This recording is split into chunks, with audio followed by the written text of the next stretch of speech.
Merci de nous rejoindre sur Géopolis Télévision. Vous êtes dans Géopresse, votre magazine d'analyse de questions d'actualité, des questions économiques, mais aussi des questions politiques. Aujourd'hui, comme toujours, nous avons un plateau avec deux journalistes pour analyser et débattre autour de questions bien précises. Nous accueillons donc Don Momat. Bonjour Don Momat. Bonjour Monsieur Patrick Ilunga. Voilà, à côté de Don Momat, nous accueillons aussi Dieudonné Boanali. Bonjour Dieudonné Bonjour Boanali. Patrick Ilunga, bonjour à mon co-débatteur Don Momat, bonjour aussi à tous nos téléspectateurs. Merci bien, on va dérouler le sommaire de cette émission. Actualité oblige, nous allons parler de cette question du corridor de Lobito. Le président américain Joe Biden a fait le déplacement de l'Angola comme pour confirmer l'intérêt de son pays autour de ce projet de 1739 km. Le président Tshisekedi, qui a été invité comme partie prenante à ce projet, a salué un projet qui va jouer un rôle essentiel dans l'intégration économique et continentale et régionale de ce continent, on va dire en Afrique, mais que gagne vraiment la RDC autour de ce projet? Je vais poser la question à mes invités. Nous allons parler également de cette brûlante question de réforme constitutionnelle. Vous le savez peut-être, à l'Union sacrée, les choses bougent. Le MLC apporte un soutien à l'initiative du président Tshisekedi. C'est un soutien de taille. Bienvenue, bonjour à tous. Monsieur, on va déjà commencer avec notre débat, mais bien avant d'entrer dans le débat, je vais d'abord demander à la régie de nous proposer le président Tshisekedi qui loue les avantages de ce corridor de Lobito sur l'économie congolaise et l'économie régionale. Pour la République démocratique du Congo, le corridor de Lobito représente une opportunité stratégique pour valoriser nos ressources naturelles, en particulier le cuivre et le cobalt, qui constituent 70% de la demande mondiale dans le cadre de la transition énergétique. Avec une production combinée de 3 millions de tonnes par an entre la République démocratique du Congo et la Zambie, ce projet permettra de réduire significativement les coûts logistiques tout en augmentant nos recettes d'exportation. C'est donc une opportunité unique d'accéder directement aux marchés mondiaux via le port de Lobito, offrant ainsi une alternative stratégique à nos autres corridors d'exportation. Avec ces 1739 km de voies ferrées reliées aux réseaux routiers et ferroviaires régionaux, il jouera un rôle clé dans l'intégration régionale et continentale. Au-delà des infrastructures, l'impact humain de ce projet est immense.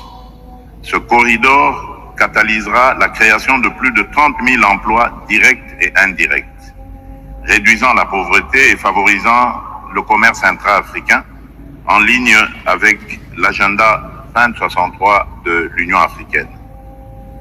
Le temps de transit des marchandises, actuellement de plus de 30 jours, sera réduit à moins de 10 jours, augmentant ainsi notre compétitivité sur les marchés internationaux. Ce projet n'est pas seulement une voie logistique, mais un moteur de transformation économique et sociale pour des millions de nos concitoyens. Et la République démocratique du Congo est pleinement engagée dans ce projet. Moderniser nos infrastructures ferroviaires, portuaires et routières. Ces efforts visent à établir des connexions fluides et stratégiques entre nos principaux sites miniers tels que Kolwezi et Likasi et les terminaux ferroviaires du corridor. Parallèlement, nous avons placé la transformation locale de nos ressources naturelles au cœur de notre stratégie économique. Il est impératif que les richesses de notre sol contribuent directement au bien-être de nos populations. Voilà, retour sur ce plateau, on va entamer notre débat. Dieudonné Boanali, vous venez de suivre le président de la République. Vous, en tant que journaliste rompu aux questions économiques, vous avez forcément suivi cette actualité autour du corridor de Lobito. Pour ceux qui nous regardent à la maison, c'est quoi ce projet? En quoi consiste cet investissement américain autour de ce qu'on appelle le corridor de Lobito? Bon, merci Patrick Ilunga pour la question. Je vais rappeler que les corridors de Lobito, du nom d'une des provinces portuaires de la République serbe d'Angola, existait bel et bien depuis longtemps. Cette voie ferrée a été victime de la guerre de plus de 25 ans qui avait mis en place des forces en présence. Vous avez l'Union nationale pour l'indépendance totale en Angola, l'IMITA, et les mouvements populaires pour la libération de l'Angola. Les deux mouvements étaient dirigés d'un côté par Eduardo dos Santos, paix à son âme, et de l'autre côté on avait Jonas Savimbi. Oui. Les sabotages ou la destruction de cette principale voie ferrée n'avaient pas eu comme conséquence seulement en Angola, mais aussi en République démocratique du Congo. Pourquoi? Depuis la nuit des temps, la République démocratique du Congo, comme un grand coffre-fort des matières premières, principalement les cuivres, les cobaltes et demain le lithium, exportait ces productions à l'époque des années glorieuses avec la GECAMINE, qui produisait seul plus de 450 000 tonnes de cuivre jusque vers les années 80, avant l'effondrement de l'économie congolaise, qui était tributaire aussi à l'effondrement de la GECAMINE. Toutes les cargaisons minières passaient par la voie de Lobito. Mais avec la guerre en Angola, vous savez que les régimes qui étaient en place à Luanda étaient très hostiles au pouvoir de Mobutu. Luanda reprochait à Mobutu de soutenir Savimbi et son mouvement. Alors, pour couper les vivres un peu au mouvement rebelle, qui profitait de l'exploitation minière, de l'autre côté, il fallait couper la voie ferrée. Ça a eu l'incidence économique dans les deux pays. Et la République démocratique du Congo, étant un producteur minier, devait trouver des solutions palliatives pour évacuer ces minéraux. Et voilà, quelques années après, nous nous sommes tournés vers d'autres voies d'évacuation, des corridors entre guillemets. On a la voie de Mombasa, qui permet par exemple à une entreprise comme Kibali Gold Mine d'évacuer sa production aurifère via ses ports vers la Chine et l'Occident. Il y a aussi la voie de Dar es Salaam qui nous a permis d'évacuer nos minéraux grâce aux travaux de réhabilitation et de modernisation de nos différentes routes. À l'époque, les pays ayant bénéficié du contrat du siècle, les fameux contrats chinois, la République démocratique du Congo avait misé sur la réhabilitation de la voie Lubumbashi-Kasumbali jusqu'à la frontière zambienne à Ndola, et puis les autres voies d'évacuation. Mais il faut reconnaître que la voie de Dar es Salaam pour mener vers au port tanzanien ou pour aller jusqu'à Durban ou bien pour aller jusqu'au port de Mombasa sont très coûteuses. Et d'ailleurs, le président de la République a peint les tableaux. Il a dit qu'il y aura diminution du temps d'exportation de nos minéraux qui va passer de 18 jours à 10 jours. Il a parlé de la réduction du nombre de kilomètres à parcourir, des dépenses pour les camionneurs, et des temps de travail pour les chauffeurs. Et ça va soulager aussi la route nationale numéro 1 qui va de Banana jusqu'à Sakania. Parce qu'une partie des camions poids lourds des marchandises transportées par les camions poids lourds va passer sur la voie de Lobito. Mais il y a quand même un bémol.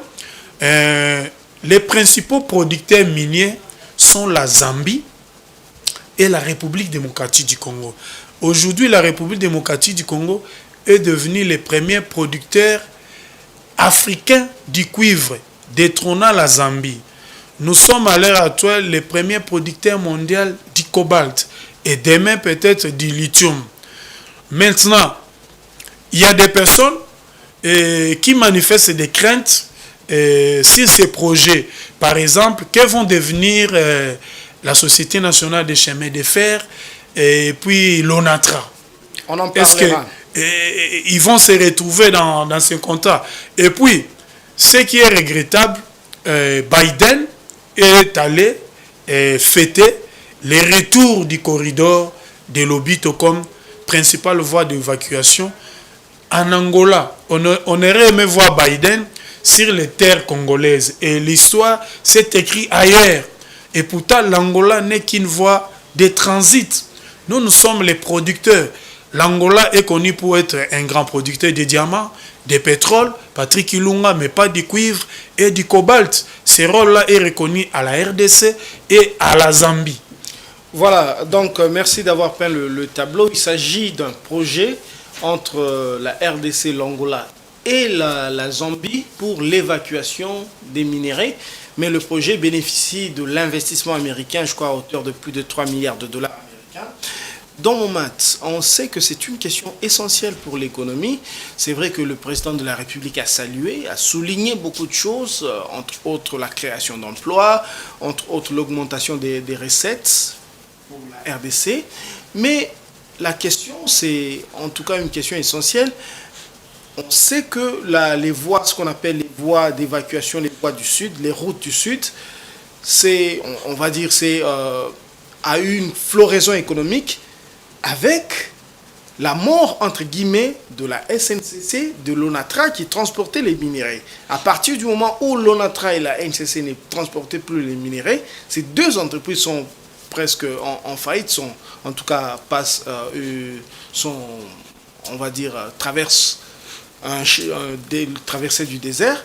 Mais est-ce que le projet de corridor de l'Obito ne va pas tuer les économies qui sont nées avec les trucks qui transportent de Kolwezi, Likasi, Lubumbashi, Fungurume jusqu'en Zambie? Ça ne va pas tuer cette économie-là? Alors, permettez-moi, avant de répondre à votre question, d'apporter peut-être quelques éléments d'ajouter à ce que M. Bwana vient de dire tout à l'heure. Il a décrit pour nous ce que c'est ces corridors de l'Obito. Il faut peut-être préciser que selon les spécialistes, le temps va passer de 25 jours à 10 jours. 10 jours, oui. À 10 jours, on va réduire la distance de 3000 km. Je crois que le chef de l'État parlait même de 30 jours à 10 jours, quelque chose comme ça. Le matière première quitte la RDC, ils vont être exportés principalement à travers 5 ports, 4 qui sont principalement du côté est. Et si on doit prendre la distance de Lubumbashi jusqu'à Durban, on est dans les 3000 km. Et donc, mais si on prend de Kolwezi, on sera à plutôt 1600 km.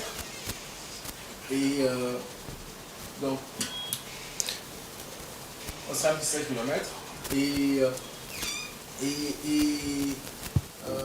qu'est-ce que j'allais dire? En fait, il y aura...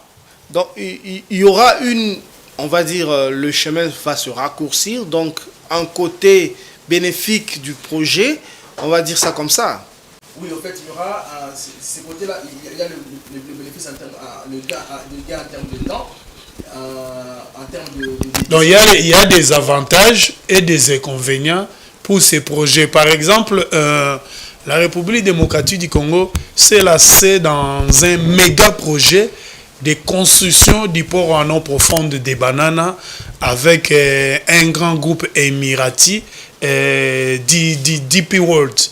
Maintenant, les gens, je voulais dire, l'opinion se demande que va devenir nos ports de l'Ouest, comme le port international de Matadi, le futur port en eau profonde de Banana et le port international de Boma, parce que l'Obito va nous servir des ports pour l'exportation des minéraux bruts, non transformés sur place, produits à Kolwezi et à Likasi. Mais il y a quand même une entreprise que je vais m'intéresser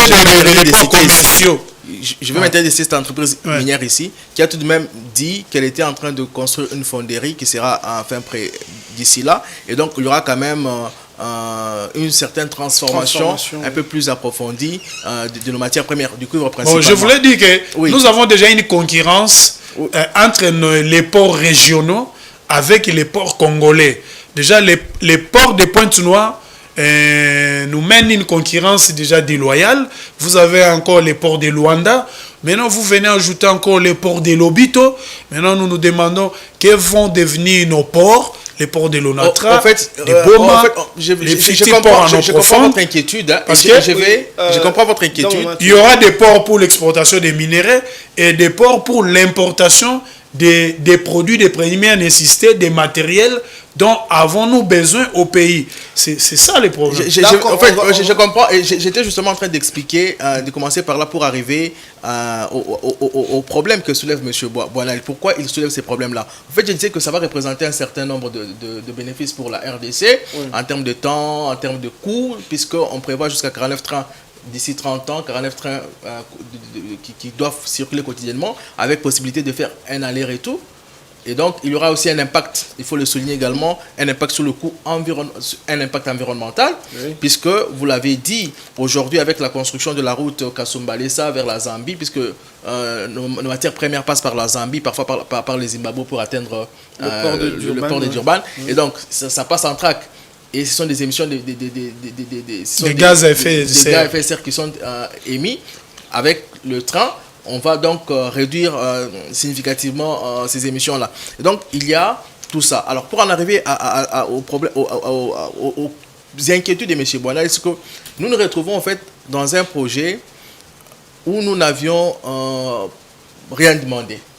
On n'a rien initié. On n'a rien initié. C'est un projet des États-Unis qui, face à la concurrence chinoise, vous le savez, la Chine a énormément pris un pas d'avance considérable dans le contrôle des minéraux africains ou disons congolais pour son économie. Et donc, les États-Unis voulant se rattraper, voilà pourquoi vous avez un Joe Biden quasiment même plus à la fin de son mandat, disons que son mandat même déjà expiré puisque les États-Unis ont déjà un nouveau président. Et donc voilà, qui va pousser quand même Joe Biden de vouloir implanter une certaine base pour retourner les États-Unis dans la concurrence face à la Chine pour ne pas perdre de face. Et voilà, puisque nous nous retrouvons dans un projet que nous n'avons pas initié, que nous ne maîtrisons pas vraiment, même si on va essayer de chercher... Disons qu'on ne maîtrise pas de bout en bout. Qu'on ne maîtrise pas de bout en bout, même si on va essayer de voir quels sont notre part. C'est comme ça que vous avez vu autant de questions soulevées par M. Boinal. Mais disons que ce corridor-là va relier la grande province du Katanga. Oui. La grande province du Katanga. Ici, on parle essentiellement du cuivre et du cobalt, mais M. Boinal a évoqué également un autre minerai qu'on ne cite pas assez dans ce projet, mais lorsqu'on regarde la liaison qui est faite dans ces corridors du Grand Katanga, vous êtes dans les Tanganyika qui n'a pas forcément le cobalt et le cuivre. Il y a le lithium. On parle plutôt du lithium. Et donc, en prévision de cela, de son exploitation également, et donc c'est comme ça que ce projet va essayer de relier le province de l'ex-Katanga, disons les 4 provinces, le Tanganyika, le Haut-Lomami, le Haut-Katanga et le Lualaba. Et donc, en ce sens-là, il pourrait y avoir quelque part une certaine renaissance de l'ONATRA, puisque ce chemin de fer-là sera exploité. De la SNCC. Excusez-moi, de la SNCC. Nous étions déjà dans le zoo alors que nous sommes encore sur Terre. Et donc, il pourrait y avoir, on peut se dire que voilà, ça peut donner un coup de pouce à la SNCC dans cette partie de la province de l'ex-Katanga. Mais dans l'ensemble, on peut se dire que ça peut plutôt peut-être impacter peut-être négativement lorsqu'on regarde l'ensemble du pays, puisque la SNCC, ce n'est pas seulement le Katanga. La SNCC, comme on l'avait décrit ici dans le temps, nos minéraux au fait prenaient la route de la SNCC avant de se faire relayer par l'ONATRA, ce qui faisait vivre les deux sociétés. Oui. Aujourd'hui, avec le track qui ont pris les dessus sur le train, et la SNCC est quasiment par terre, tout comme l'ONATRA, malgré tous les efforts de relance, la construction de bateaux, ces deux sociétés étaient principalement nourries par le minerai. Et donc, si nos cuivres commencent à partir vers via Lobito. D'autres peut-être vont continuer à prendre la route de Dar es Salaam, même si, puisque je crois que comme le président tanzanien était là, c'était quand même aussi pour les rassurer, disons que voilà, vous allez quand même perdre, mais on va chercher une certaine compensation pour que vous ne puissiez pas perdre du tout. Il y a ces risques-là. Espérons qu'ils vont mettre les systèmes de quotas, qu'une partie des cargaisons de minéraux. Et peut-être qu'il y a un autre problème, même si on a parlé d'intégration régionale, c'est que effectivement, ces chemins de fer-là peuvent permettre une certaine intégration régionale. RDC, Zambie, Angola. Mais qu'en est-il de l'intégration de nous-mêmes dans notre propre pays, si on doit le dire ainsi? Puisque vous êtes dans un pays totalement désenclavé, où même les routes urbaines n'existent pas. Pensez, par exemple, pour prendre revenons à Kinshasa, pour prendre le cas de Kinshasa, pour être un peu plus illustratif. Rappelez-vous du projet, par exemple, Kinshasa 0 trou. Oui. Aujourd'hui, on se retrouve avec Kinshasa 0. Plein de trous. Kinshasa 1000 trous. Disons Kinshasa 1000 trous.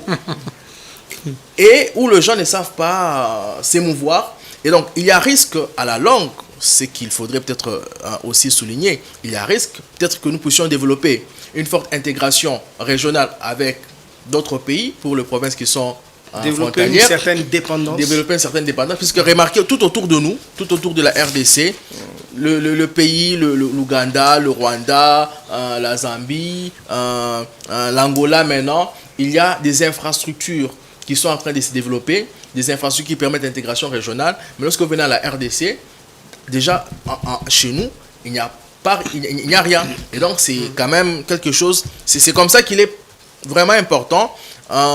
Même si nous avions été amenés comme ça, comme des petits enfants dans ces projets, il y a quand même possibilité de réfléchir et de voir de tirer le maximum de bénéfices. Dans quelle mesure nous pouvons tirer le maximum de bénéfices, même si le corridor il est dans le Haut-Katanga, plutôt dans l'ex-Katanga, on peut voir comment faire bénéficier ces projets-là à d'autres provinces pour relancer d'autres sociétés ou pour aussi nous servir nous-mêmes à mieux nous intégrer entre nous.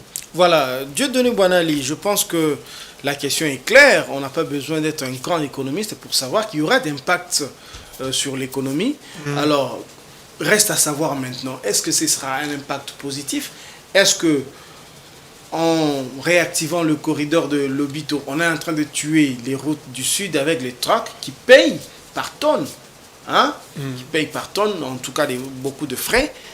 Est-ce qu'on n'est pas en train de tuer cette économie-là, l'économie qui est née aussi le long des routes? Mais à contrario, c'est la même question que je vous pose. Est-ce que ça ne va pas ressusciter justement une certaine économie et la SNCC? Bon, Patrick Ilunga, depuis la nuit des temps, ça a toujours été ainsi.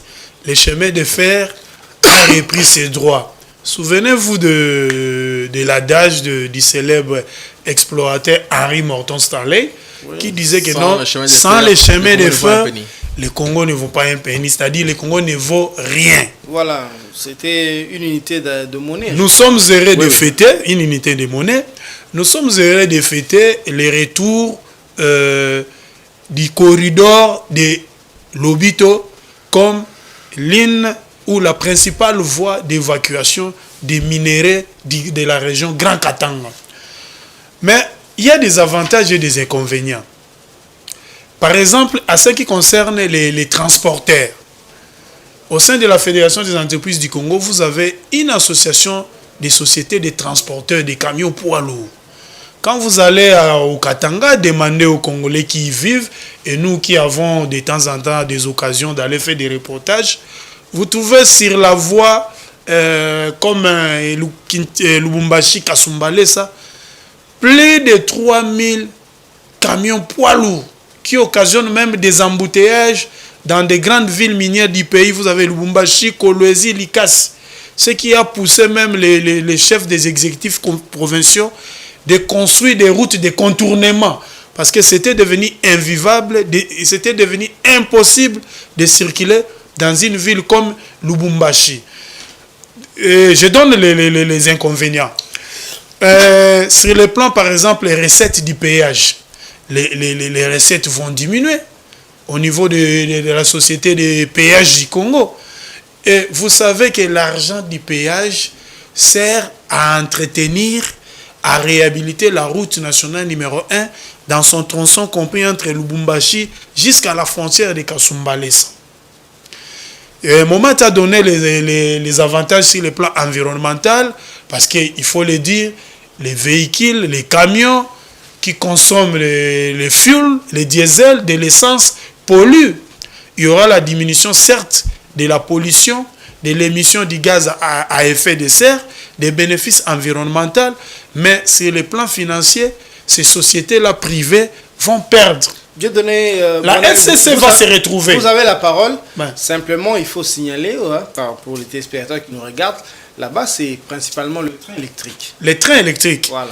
La SNCC, je ne dis pas que la SNCC va perdre, parce que dans les projets, on parle de la réhabilitation et de la modernisation d'une partie de la voie ferrée, compris dans les projets corridors de Lobito. La voie ferrée intérieure de Kolwezi jusqu'à la frontière avec l'Angola. Cette voie-là est vétuste. Peut-être on va penser à changer l'écartement pour qu'il devienne standard, parce que les trains, les 49 trains qui vont y circuler par jour vont nécessiter une voie ferrée moderne et à écartement standard. C'est là où la SNCC va bénéficier. La SNCC va transporter les tonnes et des tonnes, des milliers de tonnes du cuivre et du cobalt produits dans les grands Katanga. Mais il n'y aura pas de relais, parce que sous les Belges, la SNCC transportait les produits miniers congolais jusqu'au port intérieur d'Ilebo. Et à partir d'Ilebo, l'ONATRA faisait les relais jusqu'à Kinshasa, à travers les bateaux, et de Kinshasa jusqu'à Matadi. Ces relais-là ne vont pas se faire. La SNCC va se retrouver, certes, mais l'ONATRA va perdre. Mais l'ONATRA avait déjà perdu ça va créer de l'emploi. Ça va créer de l'emploi en Angola, pas en République démocratique du Congo. Quand on vous dit il y aura 1600 emplois directs créés, le président de la République a parlé de 30 000 emplois indirects. Mais plus de 50% de ces emplois seront créés en Angola. Ce n'est pas en République démocratique du Congo. Mais dans tout ça, le plus grand perdant sera la Zambie. Et tous les autres pays de transit des minéraux congolais.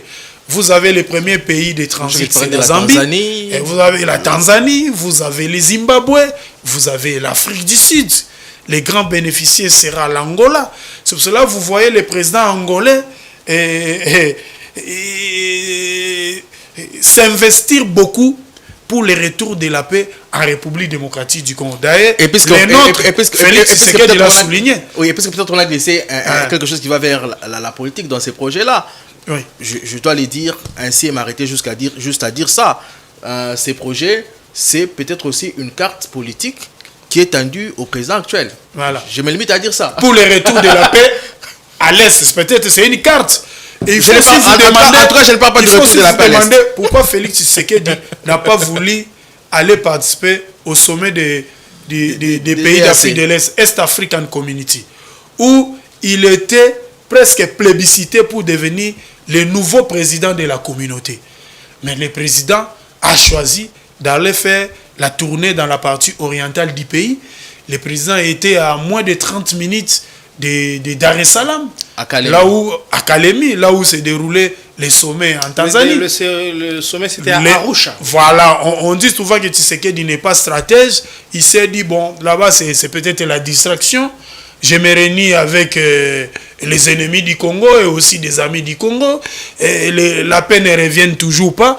Vaut mieux aller là où on parle des affaires qui vont nous permettre demain de retrouver la paix. Parce que Washington, c'est un grand pays au niveau des pays membres qui ont le droit de veto à l'ONU. Les États-Unis contribuent à 25% au budget des Nations Unies.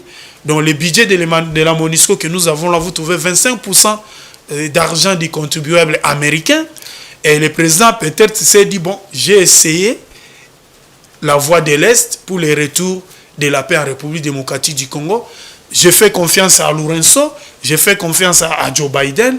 Peut-être derrière les affaires, comme l'argent n'aime pas le bruit des bottes, l'Amérique, Washington va nous permettre de retrouver la paix à l'Est. Mais voilà. Je termine en disant ceci. Et s'il y avait une paix à l'Est, cela pourrait donner... Parce que, tu sais qu'il dit attirer la sonnette d'alarme, il a dit attention, nous avons devant nous un bon projet qui va permettre de booster la croissance économique dans les 3 pays. Mais attention, les mêmes raisons qui ont fait que ces corridors de Lobito soient démantelés, soient sabotés, c'était la guerre en Angola. Les mêmes raisons peuvent revenir plus de 30 ans après avec la guerre à l'Est. C'est là où j'ai aimé l'approche de Tshisekedi, mais je me demande aussi, les États-Unis ne donnent rien pour rien, Patrick Ilunga. Je pense qu'ils ont un truc derrière leur tête. Voilà. Parce que, je me dis, nos 3 présidents africains, et je l'ai écrit, j'aimerais que vous me permettez de le lire, nos 3 présidents africains devraient se demander pourquoi Washington lâche plus d'1 demi-milliard de dollars pour la réhabilitation et la modernisation du corridor de Lobito. Parce que 10 ans avant les Américains... C'est le plus grand investissement américain, comme l'a dit 10 ans avant les Américains, en Afrique en termes de chemin de fer. Sous Kabila, nous avons vu les Chinois avec le fameux contrat du siècle, les 5 chantiers. Première phase, ils se sont investis beaucoup pour la modernisation de la RN1 dans sa partie comprise entre Lubumbashi vers la frontière de Kamsumbalesa qui mène vers les ports de Durban, de Dar es Salaam, de Mombasa, Walvis, Balvey, c'est toujours en Afrique du Sud. Et puis vous avez maintenant l'Amérique qui vient avec les corridors de Lobito à l'ouest. Je me demande maintenant, les centres du pays, heureusement, on est en train de relier l'Angola au Kasaï à partir du sud, mais nous devons nous réveiller avec nos ports que nous avons, nos ports internationaux, parce que c'est Lobito qui risque de gagner beaucoup au détriment des Matadi, Boma et du Fiti ports à nos profondes. Merci bien Dieudonné Bouanali. Mais pour parler de la question de la paix, par exemple, à l'Est, le président Tshisekedi a dit que c'est essentiel pour tout développement économique, mais le président Biden l'a renvoyé au processus de Luanda. Parce qu'il faut dire aussi que pour la question de cesser le feu, les États-Unis sont au four et au moulin pour avoir ça. Donc, pour revenir dans notre débat avec ce que Dieudonné Bouanali a dit, est-ce que les États-Unis n'ont pas une idée derrière la tête? Je crois que les investissements sont autour de 4 milliards de dollars déjà. Bon, il y en a qui disent que les Africains sont justement embarqués dans une guerre dont ils ne comprennent ni la tête ni la queue. C'est la guerre entre grandes puissances, entre la Chine et les États-Unis, pour le contrôle de ce qu'on appelle les minéraux stratégiques, transition énergétique, pour l'économie verte qu'on sort. Est-ce que ce n'est pas ça la réalité du problème? Mais aujourd'hui, et je l'ai dit dès la première question, que c'est pour de nombreux analystes, au fait, c'est au fait ça le vrai soubassement au fait de l'investissement des États-Unis. Ouais. Ok. Je l'ai dit, la Chine a énormément pris de l'avance sur le contrôle des minerais en Afrique et principalement au Congo-Kinshasa. Et donc, pour les Américains, il faut revenir en force et il fallait investir dans quelque chose de plus palpable. Le président chinois a promis 50 milliards de dollars américains aux Africains en général. Et il faut se débattre pour avoir une part des marchés là-dedans. Et donc, pour les États-Unis, en posant un tel acte, ils vont peut-être faire revenir ces 3 pays-là dans leur giron, en termes économiques. Nous parlons de la Zambie et la RDC, qui sont les 2 grands pays dans lesquels on retrouve des gisements assez importants de cuivre avec le Grand Katanga et le Copperbelt en Zambie. Et donc, l'intérêt des États-Unis est là, puisque aujourd'hui, il y a cette peur-là des États-Unis de perdre leur place de puissance mondiale face à la Chine. Oui. Et la guerre, peut-être qu'elle ne se jouera pas dans les airs, peut-être qu'elle ne se jouera pas dans l'armement avant tout, mais sur le contrôle de matières stratégiques. Et c'est ça, au fait, ce qui se passe. Remarquez, par exemple, lorsqu'il y a eu la Première Guerre mondiale, les succès des États-Unis sont, au fait, joués quelque part avec... lorsqu'il y a eu la guerre mondiale, c'était avec le contrôle de l'uranium congolais, qui a permis d'intimider tout le monde avec les bombardements d'Hiroshima et de Nagasaki. Et aujourd'hui, peut-être que ce n'est plus... Regardez même avant, ce qui a permis aujourd'hui... Vous regardez la Belgique, un petit pays qui est la capitale de l'Union européenne. Mais quelque part, la Belgique a pu avoir ces succès-là grâce au contrôle de la RDC. Qui lui a donné un peu d'étoffe pour que la Belgique soit considérée comme elle est aujourd'hui, avec tout ce qu'il y a eu comme caoutchouc. À l'époque où le roi belge prend le contrôle de la RDC, c'est pratiquement à l'époque où la voiture... la révolution du pétrole et les voitures. Oui, et donc ils se sont fait beaucoup d'argent et cela leur a permis de s'imposer. Les caoutchoucs, l'uranium... Et aujourd'hui, maintenant, c'est le cobalt et le cuivre et les lithium. Ouais. Et donc, le pays... Il y a aussi les niobium. Ouais. Et il y en aura encore d'autres qu'on va découvrir. Le germanium.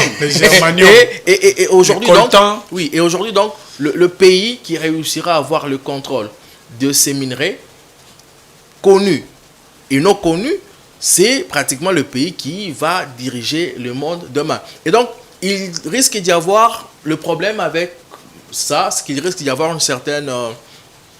on risque comme de retomber un peu dans une sorte de guerre froide entre la Chine et les États-Unis qui risque de se dérouler plutôt sur le minerai congolais en partie et peut-être zambien également. Et c'est là qu'il faut tirer la sonnette d'alarme pour que nos dirigeants soient un peu plus visionnaires. Pour que nous ne soyons pas le dindon de la face, comme on dit. Oui, pour que nous ne soyons pas les dindons de la face et surtout pour que nous puissions tirer le bénéfice de cette concurrence-là. Oui. C'est possible. Aujourd'hui, M. Bonal a dit aujourd'hui la RDC, premier exportateur du cuivre, du cobalt, mais regardez tout autour de ces gisements de minerais. C'est la misère qui crie. C'est la misère qui crie. Tout le long de la route Kasumbalesa, même jusqu'à Kasumbalesa, c'est pour ceux qui font la route, cette route-là, c'est la misère. La misère, elle est criante. Et donc, nous n'avons pas su, et nous ne savons pas jusqu'à maintenant, tirer le bénéfice de l'exploitation de cuivre. Et ça risque d'être la même chose, puisque je vous l'ai dit, c'est un projet des États-Unis.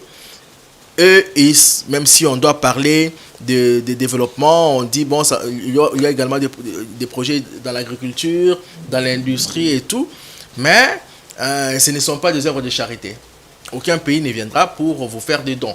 Ça n'existe en réalité pas. Et donc, c'est vraiment à nous, Congolais, de nous réveiller, d'être un peu visionnaires, d'être un peu stratégiques, de voir comment est-ce qu'on peut de réunir les intelligences pour réfléchir à comment est-ce que nous pouvons en même temps négocier notre part avec la Chine sans mettre en mal les intérêts des États-Unis, vice-versa, et aussi comment est-ce que nous faisons pour que cette produire nous-mêmes ou exporter. Oui, effectivement, puisque la plupart d'entreprises qui vont exporter, qui vont utiliser cette route, ils envoient vers la Chine. Ouais. Ils envoient vers la Chine. Nous, on l'a dit tout à l'heure, la Gécamine, la fameuse Gécamine, qui autrefois était... la Gécamine était ramenée à une seule phrase en swahili qui disait que Gécamine, Njo Baba, Gécamine, Njo Mama, pour dire que la Gécamine, c'est le père, c'est la mère. Pourquoi? Si vous entrez dans la profondeur de cette pensée, c'est que la Gécamine octroyait tout jusqu'au papier hygiénique à ses employés qui n'avaient rien à se plaindre. Farine, riz, huile, tout ce dont vous avez besoin était pourvu par la Gécamine. Voilà qui a poussé aux gens de cette société, à l'époque aux employés, de dire finalement, quelqu'un qui vous donne tout, ça ne peut être que votre père et votre mère. Mais aujourd'hui, à défaut du Dieu le Père. Oui, aujourd'hui la Gécamine n'est plus du tout ça. Ce qu'elle était, et donc, malgré tout ce qu'il y a eu comme jeune venture et autres, il faut donc une réflexion profonde. Il faut marcher sur nos égos. Il faut voir le bien collectif. Puisque il peut y avoir des profits individuels que les gens vont tirer, ça et là. Ce n'est que normal. Hein. Nous tous, on travaille pour le profit, mais à un certain moment, il faut se dire qu'il faut également bénéficier au profit collectif. Voilà. Comment est-ce que nous faisons pour relancer la GECAMIN, pour distribuer la richesse à tout le monde, puisque j'ai fini par là. Il faut vous souvenir également que l'une des missions d'un État, c'est de redistribuer équitablement la richesse nationale. Voilà. Et si on doit prendre toute la richesse et envoyer ça ailleurs, sans que nous puissions en tirer un bénéfice, ça ne serait que dommage. Et notre État aura failli. Voilà, c'est peut-être l'occasion. En quelques secondes, je vais citer par rapport à ce que Momat a dit. La réouverture du corridor de Lobito tombe en point nommé parce qu'au moment où nous parlons, il y a des préparatifs qui sont très avancés pour la tenue des états généraux du portefeuille. Par Jean-Lucien Boussa, qui vont se tenir du 9 au 14 décembre de cette année. Et ces états généraux, la semaine prochaine, ces états généraux tombent à point nommé au bon moment. Pourquoi? Dans les portefeuilles de l'État, vous trouvez aussi des entreprises minières. Effectivement. Vous avez la Générale des Carrières et des Mines, GECAMIN, vous avez Kisenge Manganèse, vous avez Sodimico, vous avez la Société du Territoire de Lubumbashi, STL, filiale de la GECAMIN, vous avez la Société minière de Kilomoto. Voilà. Mais je parle des entreprises situées au sud. Je pense que ça doit être une occasion pour les gouvernements de pousser pour le réveil de ces entreprises, parce que les couloirs de Lobito, vous n'allez pas les laisser seulement aux entreprises minières à capitaux majoritairement étrangers. Voilà. Laissez les Teke Fungurume Mining, Ivanoé, Glencore exporter les productions dont plus de 50% leur appartiennent par les couloirs de Lobito. Et pourtant, nous avons nos propres entreprises. Si demain, ils reprennent la production, peut-être nous pouvons retourner aux années glorieuses de notre surtout économie. Que cette route peut aussi servir à se ravitailler en termes de matériel. Cette route va nous servir aussi à nous ravitailler en termes de matériel pour la construction, la reconstruction de notre pays. Espérons que ce sera le déclic pour le réveil du fameux géant endormi en tout cas. On va passer à un autre sujet, une autre thématique. Je l'ai annoncé au sommaire, vous le savez, certainement à l'Union Sacrée. On parle de réforme constitutionnelle. À l'Union Sacrée, les choses bougent. Le MLC a en tout cas publié un communiqué disant soutenir et révision et changement de la Constitution, le projet porté par le président de la République. Dans mon mat, est-ce qu'on peut dire que c'est déjà une bataille gagnée pour l'UDPS? Parce qu'il ne faut pas se voiler la face. L'UDPS porte vraiment ce projet-là. Est-ce que c'est une bataille gagnée pour le président, dans sa famille politique, la majorité, et pour l'UDPS, le fait que le MLC apporte son soutien à ce projet? En tout cas, parmi le grande figure de l'Union Sacrée, il était vraiment attendu de, entre autres, Jean-Pierre Bemba de se prononcer sur sa position par rapport à la question de la révision ou du changement constitutionnel. Et Jean-Pierre Bemba, le mercredi ou le mardi, est plutôt allé dans le sens de la révision. Un jour après, son parti a plutôt parlé de la révision ou du changement. En tout cas, eux, les deux, ils soutiennent. Matt, vous avez la parole, mais on n'imagine pas que le MLC aille, en tout cas, en contradiction avec son président. Il s'agit de Jean-Pierre Bemba. Oui, justement, j'étais juste en train de faire la chronologie des choses. Oui. Quand même, on ne sait pas si au MLC révision et changement, ça veut dire la même chose. Je ne sais pas s'ils ont créé leur propre dictionnaire, mais en tout cas, eux, ils sont pour la révision et pour les changements.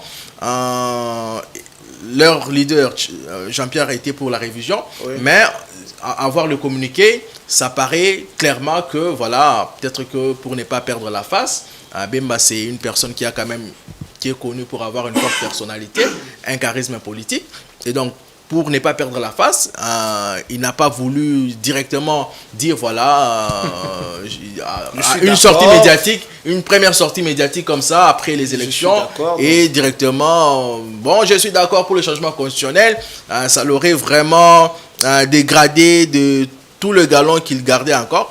Et donc, ça l'aurait réduit à un acteur comme un autre, par exemple. Et justement, et donc je crois que c'est dans ce sens-là que le président du MLC a plutôt parlé de la révision. Pourtant, c'était clair, son parti, et je crois que vous l'aviez dit, le parti ne peut rien faire, surtout sachant le fonctionnement de nos partis, qui finalement fonctionnent sur base de l'idéologie du seul chef, dans la plupart des cas. Et donc, Bemba nous a un peu menti peut-être l'autre fois. L'idée claire c'était que et son parti et lui étaient pour le changement de la constitution. Ils l'ont dit et c'est pour répondre maintenant à votre question, c'est un soutien de taille effectivement que vient d'avoir là le président de la République dans sa démarche pour la révision de la constitution. Pour l'UDPS également son parti dans sa démarche plutôt du changement de la Constitution. Maintenant, il n'y a plus que 2 poids lourds du côté de l'Union sacrée qui sont observés, dont on entend une réaction. C'est Vital Kamerhe et Bahati Lukwebo. Mais sinon, mais cela ne dit pas pourtant que la bataille est complètement gagnée pour le changement, la révision de la Constitution, puisque l'opposition, elle est là. L'Église catholique, la Cinco, disons-le comme ça, est contre et la révision et le changement, du moins pour l'instant.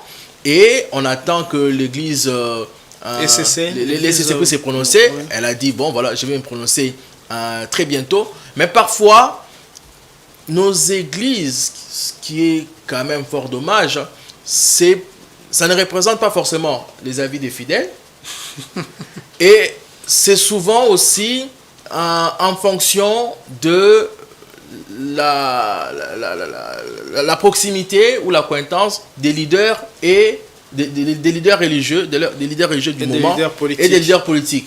Et donc, lorsque vous avez un président de l'ECC qui est proche du pouvoir, automatiquement, il va se prononcer pour. Mais vous avez même ce qui est regardé, vous avez par exemple quelques leaders religieux qui sont là depuis l'époque de Kabila. Allez par exemple chez nos frères musulmans, vous en découvrez certains, et qui ont toujours été du côté du pouvoir.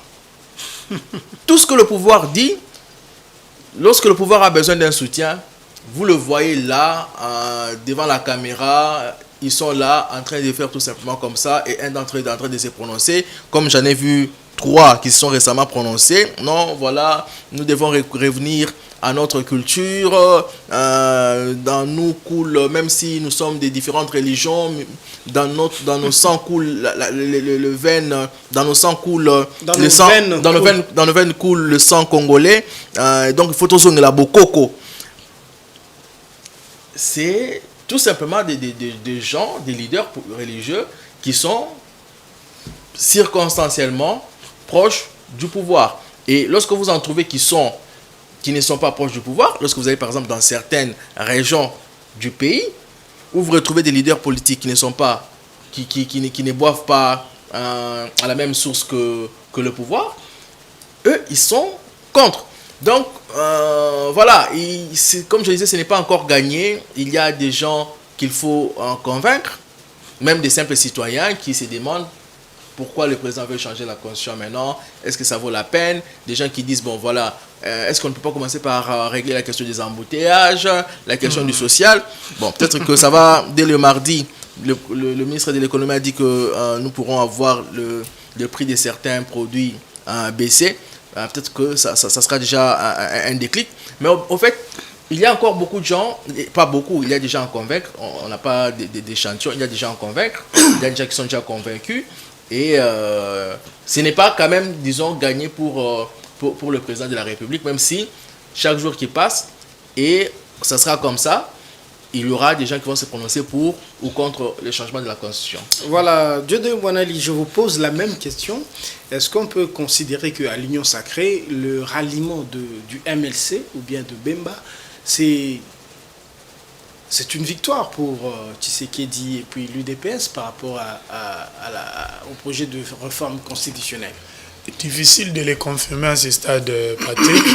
Pourquoi? Parce que tous les sociétaires de la nouvelle majorité au pouvoir ne se sont pas encore exprimés. Mais la quasi-totalité s'est déjà exprimée. Il n'y a que Guy Loando s'est exprimé hier, Jean-Pierre Bemba a brisé le silence. s'est déjà exprimé. Les 26 gouverneurs se sont déjà exprimés. Mais il y a aussi le Palou. Faut pas oublier. Mais j'aimerais un peu revenir. Mais le Palou, certes, c'est une grande force politique. Il y a Palou limité. Le Palou a été fortement affaibli avec la scission qu'il y a eu. Donc le Palou n'est plus le Palou de Gizenga et même le Palou du temps où Adolphe Ndoumoussite était encore Premier ministre. Non, ce n'est plus ces Palous-là. Le Palou, il est fortement en perte de vitesse. Bon, j'aimerais un peu revenir sur les contextes. Nous semblons oublier que la constitution que nous avons votée le 18 décembre 2005 au référendum constitutionnel, c'est une constitution issue de belligérance. Cette constitution a été élaborée à l'extérieur du pays, pour ne pas dire par les étrangers. La constitution, nous avons suivi, s'il faut le dire ainsi, un des belligérants. Ouais. Qui est le ministre du Transport. Il a dit que la constitution a été écrite par des Congolais. Bien sûr, ils ont bénéficié, on l'a dit, on l'a suivi nous tous. C'est pas moi qui l'ai dit, ce ne sont pas mes paroles. On l'a suivi, il a dit, ils ont bénéficié de l'expertise technique, des experts internationaux et puis à les suivre de près avec attention, il dit qu'ils se sont portés volontaires. Ok, et on a suivi les opposants, on a suivi les opposants, les gens du PPRD dire et même donner l'endroit où la constitution a été élaborée, à quelques kilomètres du lieu où le président a dit pour la première fois haut et fort, donc à Kisangani, que cette constitution a été écrite à l'extérieur. Donc on ne doit pas quand même dire. Moi je suis tout à fait d'accord. J'y reviens. Il peut y avoir débat sur certaines choses, mais il faut qu'il y ait une certaine vérité historique. Voilà. Ça, on ne doit pas déformer. On doit dire les choses comme telles, mais après, pour ce qui est de changer ou réviser, chacun peut s'exprimer selon ses compétences et tout. Ça, c'est un autre débat. Mais il faut que en fait, il faut que dans notre pays, nous puissions commencer à nous en tenir à la vérité historique. À propos de la vérité historique, restituons l'histoire. Je voulais tout simplement dire que lorsqu'on nous a proposé la copie de l'actuelle constitution pour les votes sanctions, vous êtes pour ou vous êtes contre?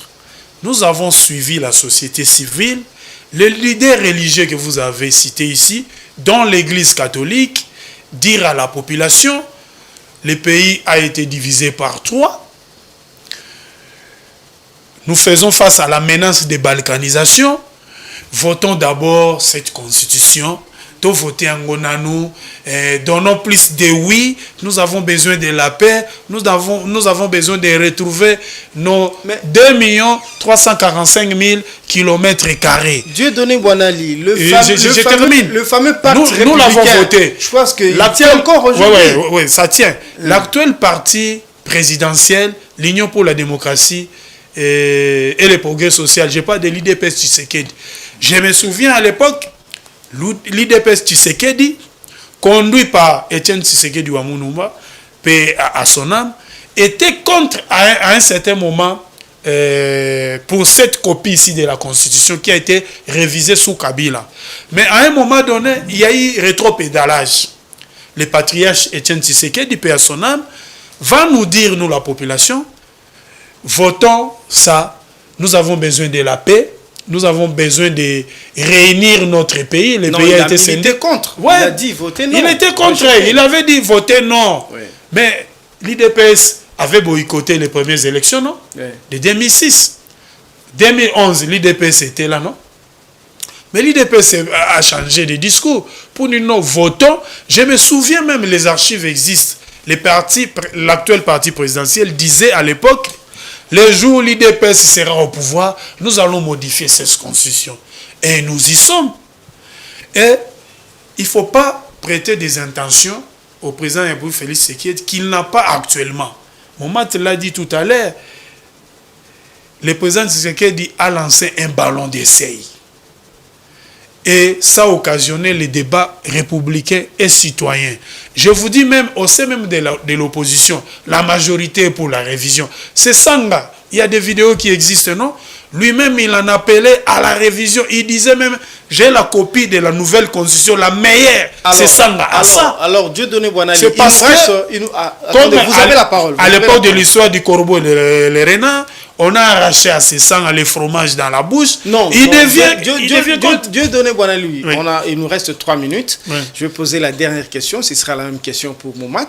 Et vous allez prendre la parole pour conclure aussi. Alors, quand vous dites que c'est Sanga, vous avez cité, c'est votre droit, en tout cas votre réflexion, votre lecture, mais disons-le, ceux qui s'opposent à une révision, bien un changement, ils craignent que le président se représente en 2018. Bref, ça c'est juste ce sont les mêmes craintes qu'on manifestait à l'endroit de Joseph Kabila. Dans la minute, on disait que non, Joseph Kabila avait modifié la constitution pour qu'il brigue le 3e mandat. Il ne l'a jamais brigué. Attention, il y a eu... On a éliminé l'élection présidentielle à 2 tours. Nous sommes restés avec une élection à 1 tour. Il y avait eu tension à cause d'un article. Ouais. voilà. Et il y a eu déclic parce que Léon Kiongo, en tant que président des sages, a dit non, cet article-là, nous ne le prenons pas comme tel. Bon, là je constate que nous avons glissé vers la polémique. Moment, laissez-moi terminer, vous avez beaucoup parlé. Non, je voulais juste rectifier. Réviser, c'est un verbe. Changer, c'est un verbe. Peu importe le verbe qu'on va choisir, réviser ou changer, mais c'est pas vous êtes d'accord avec moi, qu'il y aura toujours des articles qui vont sauter et d'autres qui vont y revenir. Par exemple, l'article qui fixe la superficie actuelle de la République démocratique du Congo va revenir. La devise, peut-être, va revenir. Les armoiries vont revenir. Les drapeaux nationaux vont revenir. Le nombre de provinces, vous n'allez pas me dire que non, voilà, on va revenir à 6 provinces de l'indépendance. Dieu donné Boanali, on va conclure, malheureusement. Je conclus en disant qu'il ne faut pas interdire les débats citoyens et républicains sur la révision constitutionnelle. Laissez les partisans du oui, laissez aussi les partisans du non s'exprimer. Du choc des idées jaillit la lumière. D'ailleurs, la Constitution elle-même prévoit les conditions et la procédure pour sa révision. Vous pensez que la révision ou le changement est simple? C'est pas facile. On parle de constitutions rigides, des constitutions qui sont souples à réviser. Je ne pense pas que l'actuelle constitution est très souple pour la révision. On parle du référendum, on parle de 3/4 des membres du Parlement réunis en congrès, on parle de 100 000 signatures. C'est pour vous dire que ce n'est pas facile. Il nous faudra aussi dépenser plus d'1 milliard de dollars pour organiser les référendums. Je glisse en 45 mois. Je pense la vraie révision doit commencer par les sociales. Patrick Ilunga, même les gens qui sont pour la révision, comment ils vont atteindre le palais du peuple pour aller réviser la constitution au moment où il y a des embouteillages partout? Voilà. Il faut résoudre les problèmes sociaux d'abord et puis on va parler des révisions parce que ventre affamé n'a point d'oreille. Merci Dieudonné Boanali. En tout cas, on est talonné par le temps. Dans mon mat, on va dire que maintenant tous les yeux sont arrivés sur Caméré quand même. Oui, tous les yeux sont fixés sur Caméré.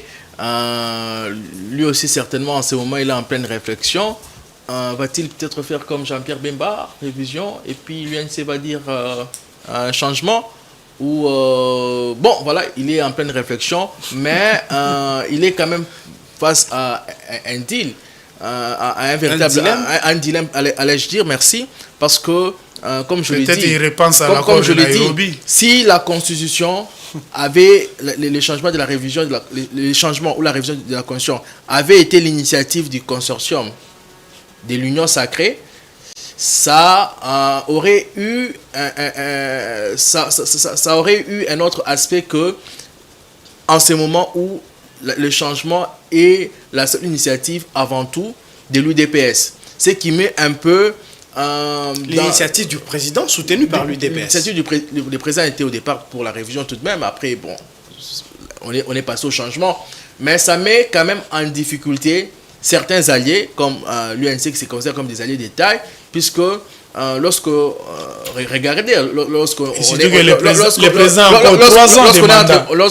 est fort, on ne veut pas que l'un d'entre nous puisse, c'est comme ça, même quand on était enfant, on ne veut pas que l'un d'entre nous puisse montrer aux autres que c'est lui le plus fort. Parce que ça va nous diminuer. Lorsque nous dirons aussi que nous sommes forts, on va vous dire non, mais alors,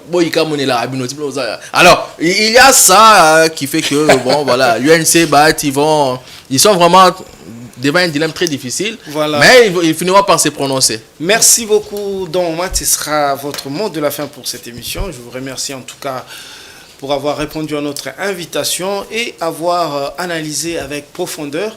Dieudonné Boanali, on vous remercie également pour vos analyses toujours pertinentes. On remercie également l'équipe technique. On va remercier nos téléspectateurs. On espère avoir apporté un certain éclairage au débat autour du corridor de Lobito, autour de la réforme constitutionnelle avec ce qui se passe à l'Union Sacrée. En tout cas, le mois de janvier, ce sera un mois, en tout cas, où la vérité va être dite. La commission sera mise en place au mois de janvier. On espère être là aussi pour continuer à débattre et vous servir fidèlement, chers téléspectateurs. On va donc se quitter sur cette note avec l'espoir de se retrouver la semaine prochaine. Ce sera toujours avec le même plaisir. À la semaine prochaine.